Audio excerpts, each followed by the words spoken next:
resting in the siding. It was a hot day, and the express had been heavy. "I get so out of breath," he complained, "but nobody cares. They just say, 'I'll be alright after a rest.' Pah!"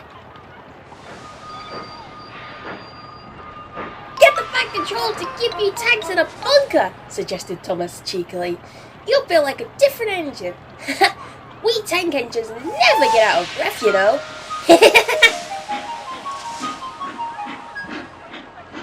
Perhaps it was lucky for Thomas that poor Gordon hadn't the energy to reply. The men worked hard on Gordon, but they couldn't make him better. "You need new tubes, Gordon," they said. "You'll have to go to the works to have them fitted." While Gordon was being mended, Henry pulled the express.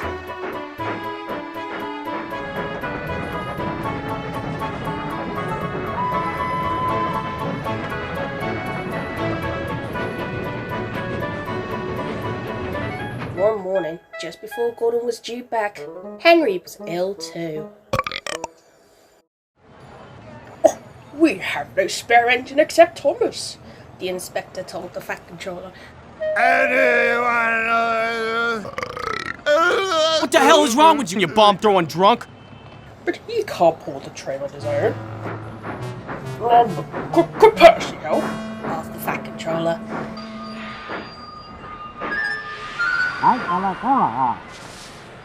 The inspector shook his head.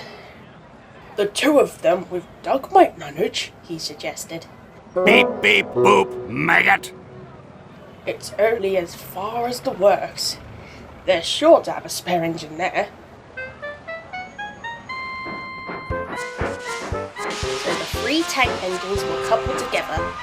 Thomas nearest to the train, Duck in the middle, and Percy at the front.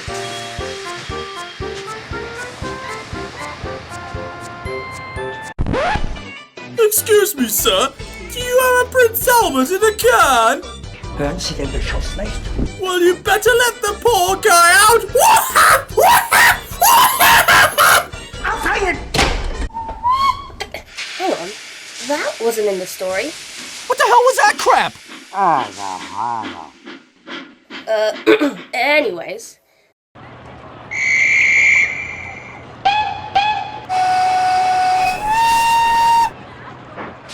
Then, slowly, they started. Come on, fussed Percy importantly. We're doing it, puffed Duck. Pull harder! Pull harder! Grumbled Thomas to the others. Slowly but surely, they drew the heavy train out of the platform.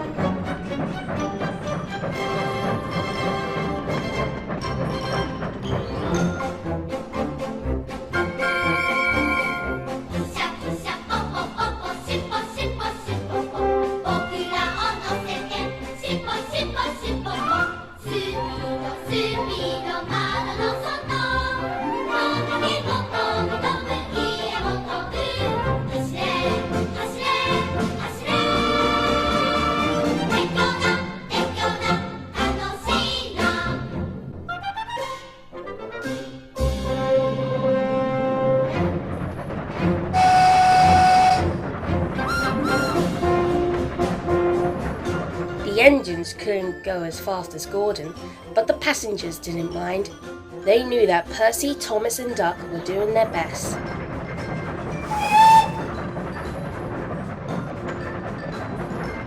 Expresses are not like branch line trains. They don't stop at all the stations, and the engines don't have time to get their breath back.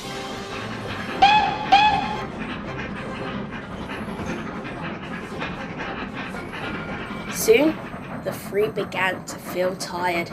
They struggled valiantly up Gordon's hill, but the strain was beginning to take its toll. Move up, move up, move up! I'm glad we didn't stick there, thought Thomas.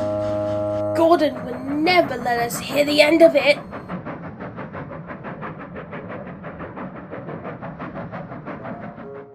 But the hill proved too much for Percy. His driver blew his whistle and stopped the train.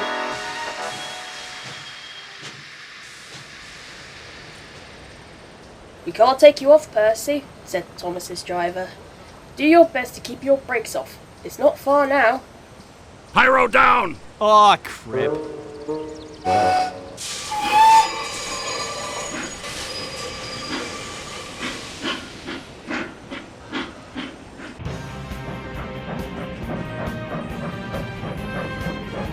This made things harder for the other two, but they struggled on. Twin columns of steam shooting high into the air. "We're nearly there! We're nearly there!" puffed Thomas and Duck together as they summoned a last brave effort. Poor Percy had no steam left to say anything.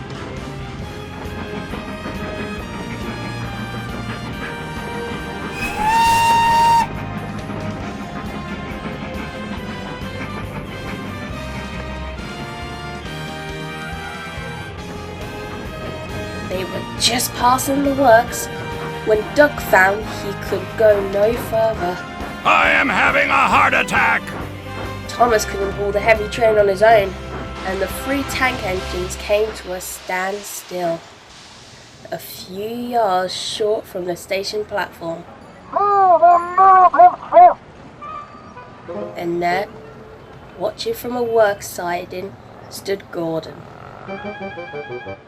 The fat controller who had been on the train told the 3 engines that he was proud of them. "Oh, you did very well to get this far," He said. "and now you deserve a rest." Duck, Percy and Thomas were uncoupled and a new engine took their place. As the tank engines moved tiredly away, Gordon looked at Thomas and smiled. He didn't have to say anything. Thomas knew exactly what he meant.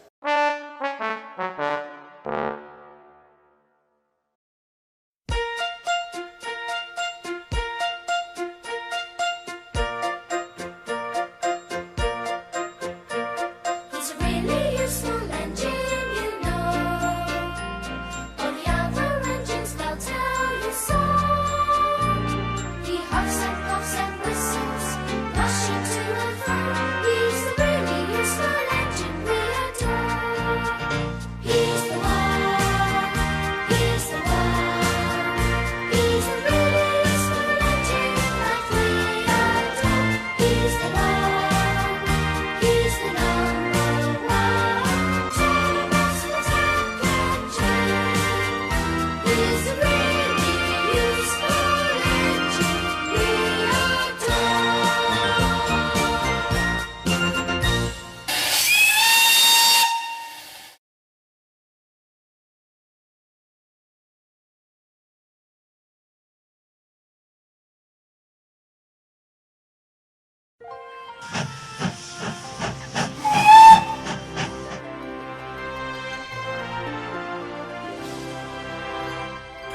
I can't believe we have stolen logo music!